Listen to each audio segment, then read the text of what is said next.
बिस्मिल्लाहिर्रहमानिर्रहीम।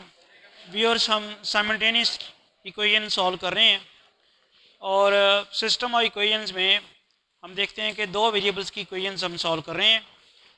और सबसे पहले जो आज हमने टाइप शुरू करनी है वो one linear and one quadratic equation, यानी ये जो सिस्टम ऑफ लीनियर इक्वेशंस हम सॉल्व करेंगे इस लेक्चर में, ये कौन सी टाइप है जिसमें एक इक्वेशन लीनियर है और एक इक्वेशन क्वाड्रेटिक है।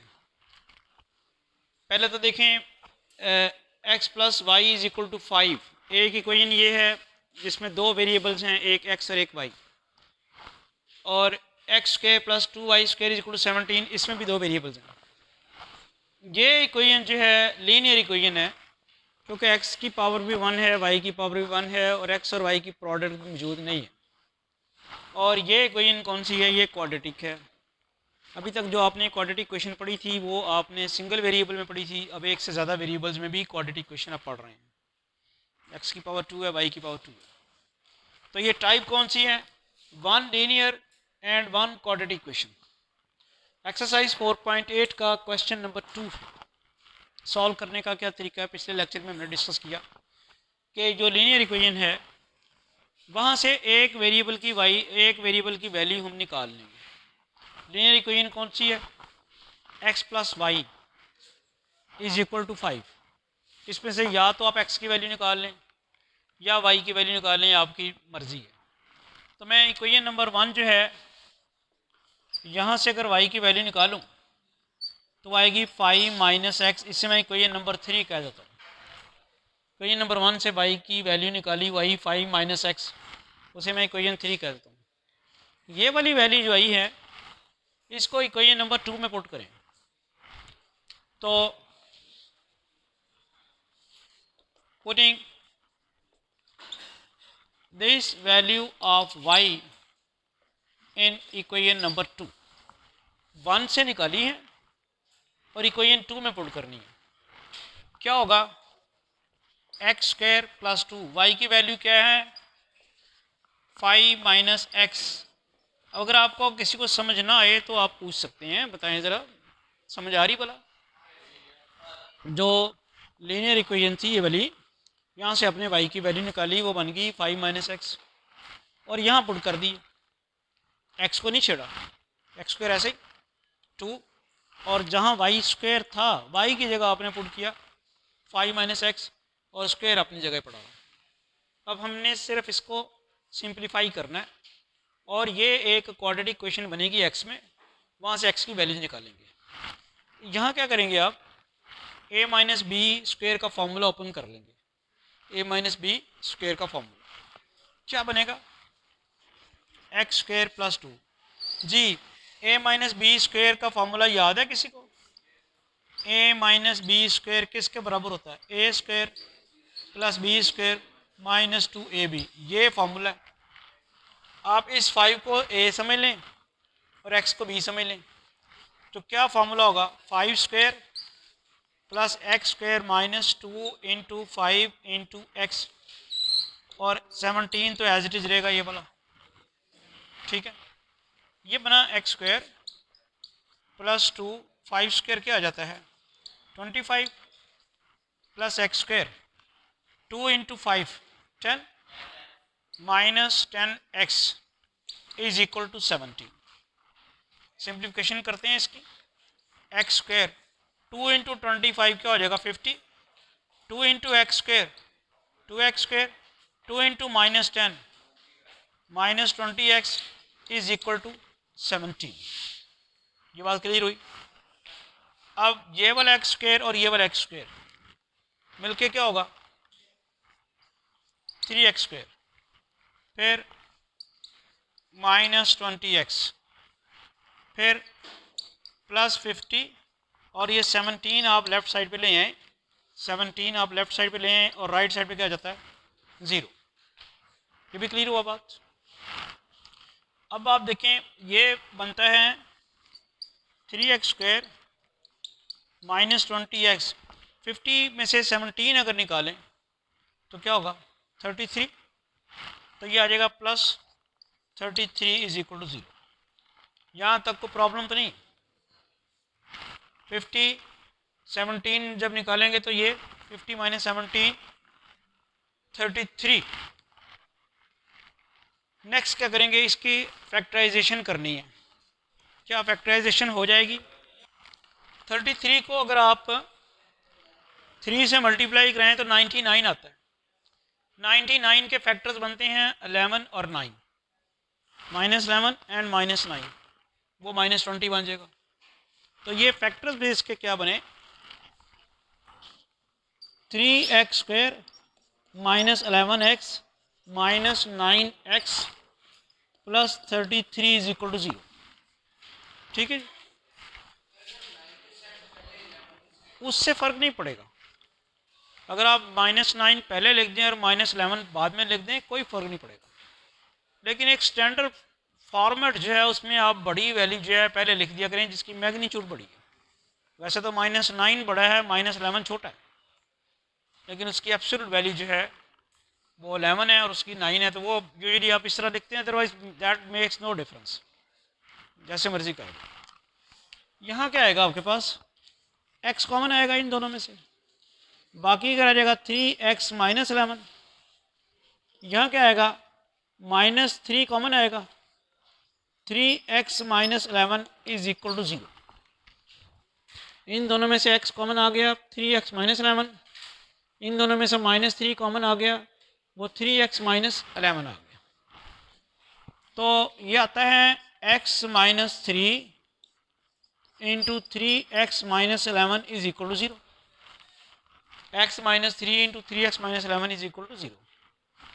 ये क्या बना, x - 3 = 0 और 3x -11 = 0। यहाँ से एक x की वैल्यू निकली 3 और दूसरी x की वैल्यू क्या निकलती है 11/3। जो क्वाड्रेटिक इक्वेशन की हद तक था, साइमल्टेनियस इक्वेशंस का सॉल्यूशन स्टार्ट करने से पहले तो यहाँ बात ख़त्म हो जाया करती थी, x की वैल्यू आ जाया करती थी। लेकिन चूँकि साइमल्टेनियस इक्वेशन हम सॉल्व कर रहे हैं, तो यहाँ जो x की वैल्यूज निकाली हैं उनके करस्पॉन्डिंग y की वैल्यूज़ भी मालूम करनी है। y की वैल्यूज़ मालूम करने के लिए मैं पहले ये यूज़ करता हूँ x = 3।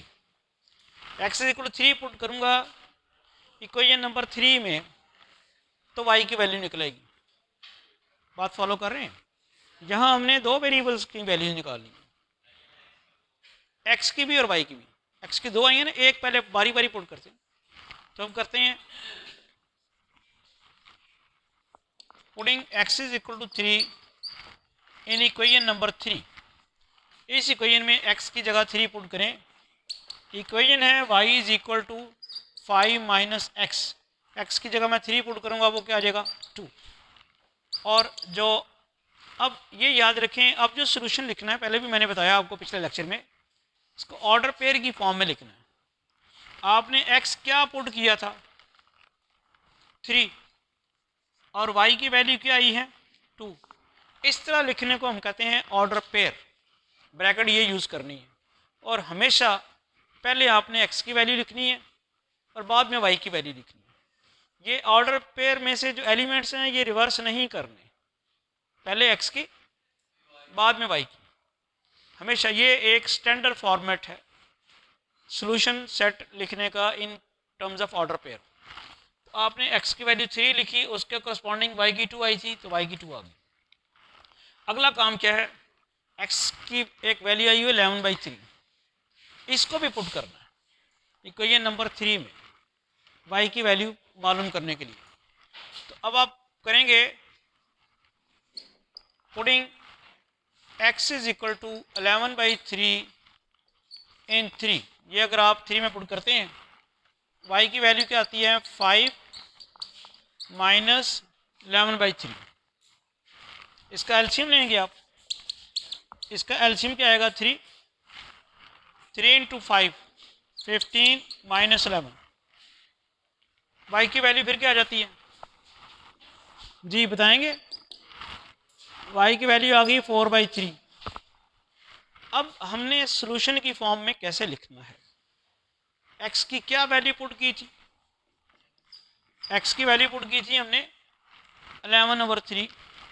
ऑर्डर पेयर में पहले हम 11/3 लिखेंगे और वाई की वैल्यू इसके करस्पॉन्डिंग कौन सी आई है, 4/3। बाद में हम 4/3 लिखेंगे। एक्स की एक वैल्यू 3 थी, उसके करस्पॉन्डिंग वाई की वैल्यू जो आई थी वो 2 आई थी, सोल्यूशन ये बन गया। एक्स की वैल्यू 11/3 है, उसके करस्पॉन्डिंग वाई की वैल्यू आई 4/3, सोल्यूशन ये बन गया। अब इन दोनों इक्वेशंस का साइमल्टेनियस सोल्यूशन जो है, सोल्यूशन सेट कैसे लिखेंगे? सोल्यूशन सेट जी बताएं क्या होगा? एक्स पहला ऑर्डर पेयर कौन सा आपने निकाला हुआ है, 3 2। दूसरा ऑर्डर पेयर क्या है, 11/3 4/3। This is the solution set. अब ये सोल्यूशन सेट जो है ना, ये इन दोनों इक्वेशंस को सेटिस्फाई करता है। आप अगर एक्स की जगह अगर आप ये चेक करना चाहते हैं कि ये वाकई सोल्यूशन है कि नहीं है, तो ये दोनों इक्वेशन को सेटिस्फाई करना चाहिए। दोनों इक्वेशन को सेटिस्फाई करने का मतलब क्या है कि अगर मैं यहाँ एक्स की जगह 3 पुट करूँ और वाई की जगह 2 पुट करूँ, मुकम्मल पुट आपने ये करना है। सिर्फ एक्स की जगह 3 पुट करके और वाई की वो वाली वैल्यू पकड़ लेनी। आपने एक्स की अगर ये 3 पुट की है तो वाई की ये आएगी 2, चूँकि एक्स 3 पुट करके वाई की ये निकली थी। आप यहाँ एक्स की जगह 3 और वाई की जगह 2 पुट करें तो 5 आ गया कि नहीं आ गया? इसका मतलब है इसने सेटिस्फाई कर दिया। इसी तरह यहाँ भी एक्स की जगह 3 और वाई की जगह 2 पुट करें तो 17 आएगा। तो इसका मतलब क्या हुआ? ये मतलब है सेटिस्फाई करने का कि ये जो सोल्यूशन आया था इसने दोनों इक्वेशन को सेटिस्फाई किया। अगर दोनों में से किसी एक को सेटिस्फाई नहीं करता तो फिर ये कॉमन सोल्यूशन ना होता। साइमल्टेनियस सोल्यूशन मीन कि कॉमन सोल्यूशन, जो दो इक्वेशंस दी हुई हैं उन दोनों का सोल्यूशन।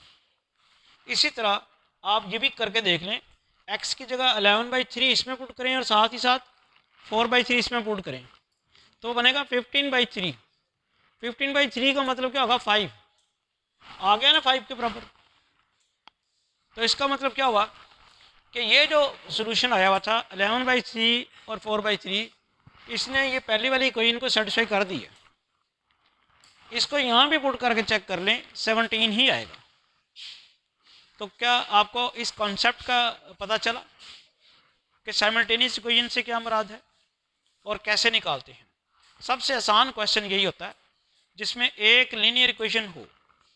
लीनियर इक्वेशन का क्या फ़ायदा होता है कि वहाँ से आप वैल्यू निकाल लेते हैं एक वेरिएबल की, और उस वेरिएबल की वैल्यू दूसरी इक्वेशन में पुट करते हैं तो दूसरे वेरिएबल का आंसर आ जाता है। फिर इसी इक्वेशन में वापस पुट करके पहले वेरिएबल की वैल्यू निकाल लेते हैं। इस तरह ये आपके पास सोल्यूशन आ जाता है। अब मैंने तो क्वेश्चन डिटेल से सॉल्व कर दिए।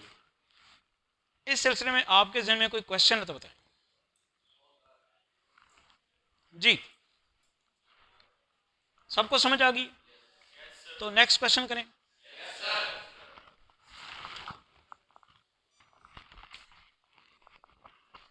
नेक्स्ट एक्सरसाइज 4.8 का क्वेश्चन नंबर 3 सॉल्व करते हैं। 3x + 2y = 7, 3x² = 25 + 2y²। ये भी आप देख रहे हैं कि दो इक्वेशंस हैं और दो वेरिएबल्स हैं x और y, तो इनका भी हमने साइमल्टेनियस सोल्यूशन या कॉमन सोल्यूशन निकालना। आपसे मेरा सवाल ये है कि इनमें लीनियर इक्वेशन कौन सी है? फर्स्ट वाली, ये वाली आप कह रहे हैं कि equation number 1 linear equation. Strategy क्या हम अडॉप्ट कर रहे हैं कि लीनियर इक्वेशन में से एक वेरिएबल की वैल्यू निकालते हैं। यूजुअली हम y की वैल्यू निकालते हैं। उसका फ़ायदा ये होता है कि पहले फिर x का आंसर आ जाता है। अगर आप यहाँ से x की वैल्यू निकालेंगे तो पहले y के आंसर आ जाएंगे। तो ये इक्वेशन नंबर 1 से हम y की वैल्यू निकालने लगे। इक्वेशन नंबर 1 रीराइट अगर आप करें तो क्या हो जाएगा, 2y = 7 - 3x। ये बात फॉलो की मैंने, 2y इधर ही रखा है, 7 भी उधर ही रहा, 3x जब उधर गया तो -3x हो गया। यहाँ से y की वैल्यू आई 7 - 3x/2। ये इक्वेशन नंबर 3 आ गई, 7 - 3x/2। जो लीनियर इक्वेशन थी वहाँ से एक वेरिएबल की वैल्यू हमने निकालनी। अगला स्टेप याद है, इसको उठाना है और इक्वेशन नंबर 2 में पुट कर देना। पुट करें, putting this value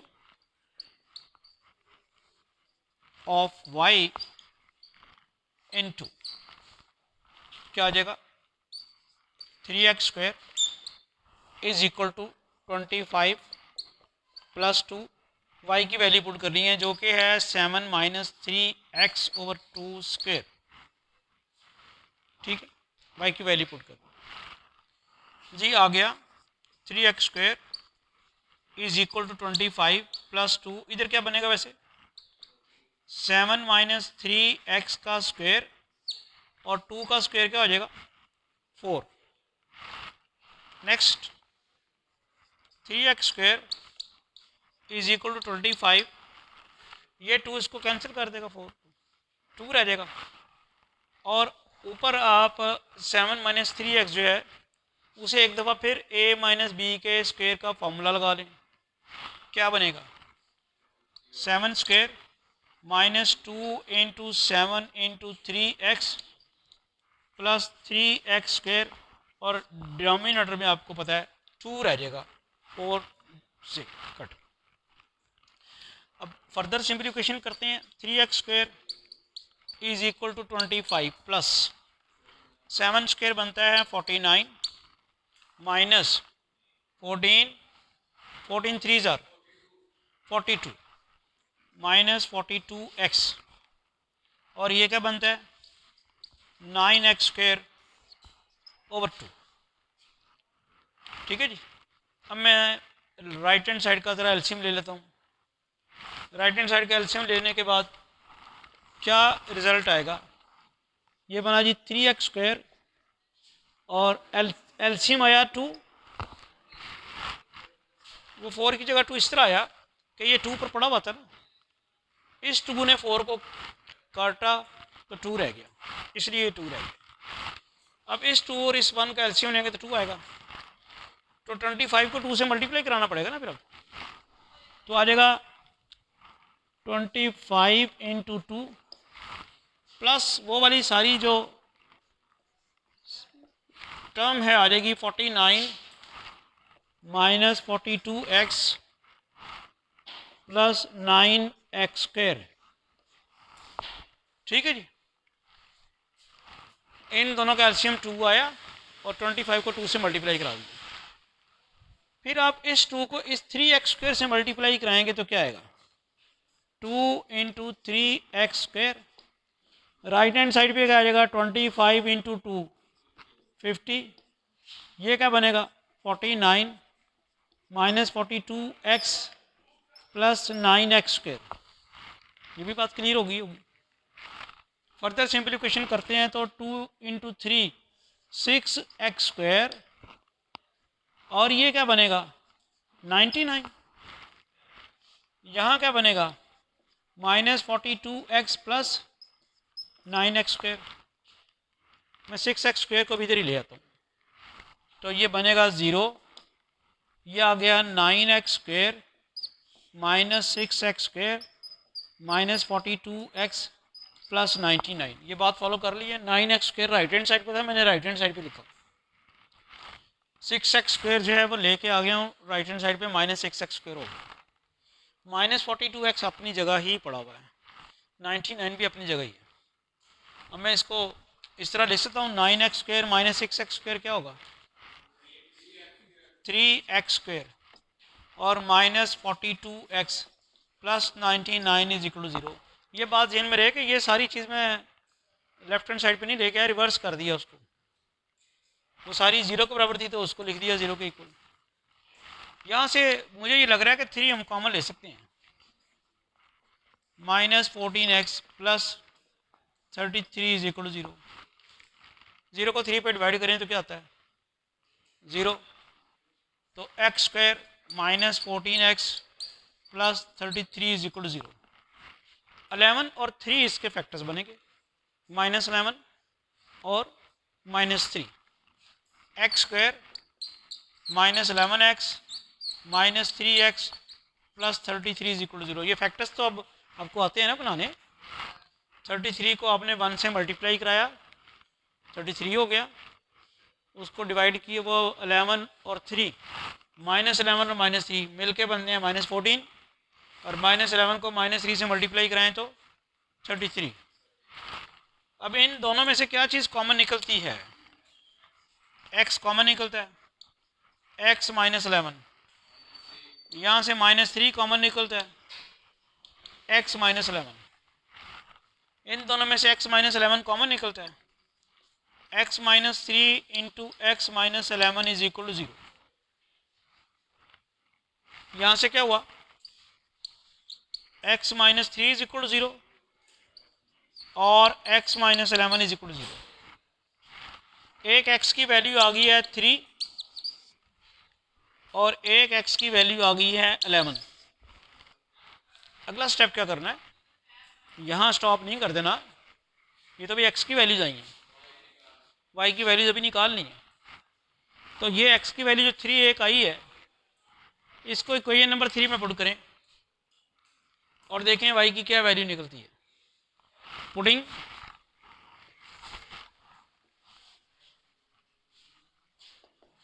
x is equal to 3 in 3, ये इक्वेशन है, इसमें पुट करें y is equal to 7 - 3 into 3/2।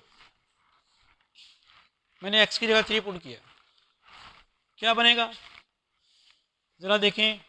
7 - 9 और डिवाइडेड बाई 2, यानी ये बन जाएगा 7 - 9 डिवाइडेड बाई 2, और वो आ जाता है -2 और 2, और वो क्या बन जाता है -1।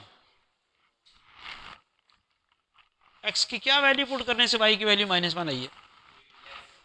x की वैल्यू 3 पुट करने से आई है, तो ऑर्डर पेयर में पहले हम 3 लिखेंगे और फिर y की वैल्यू -1 लिखेंगे। अभी हमने x की वैल्यू 3 के कोरस्पॉन्डिंग y की वैल्यू निकाली है। अगला काम अभी बाकी है, x is equal to 11 put करना। x is equal to 11 in 3 put करें तो x की वैल्यू 11 पुट करते हैं, putting x is equal to 11 in 3। ये हम x की वैल्यू 11 पुट करते हैं 3 में, तो y की वैल्यू क्या आ जाएगी? 7 - 3 इंटू 11/2, 7 - 33/2, 7 - 33/2 क्या बनता है? -26/2, और ये बनता है -30। y की वैल्यू आई है। x की कौन सी वैल्यू पुट करने के लिए आई है? करने के बाद x की वैल्यू 11 पुट करने से ऑर्डर पेयर में फिर क्या होगा? 11 और -13। पहले हम 11 लिखेंगे, बाद में y की वैल्यू -13 लिखेंगे। कंप्लीट सोल्यूशन सेटअप लाजमी लिखना आपने। वो क्या बनेगा? Solution set. ऑर्डर पेयर पहला क्या आया था? 3 - 1। दूसरा क्या आया है? 11 - 13। ये याद रखें, ऑर्डर पेयर में आपने रिवर्स नहीं करना है इनको, हमेशा पहले x की वैल्यू बाद में y की वैल्यू।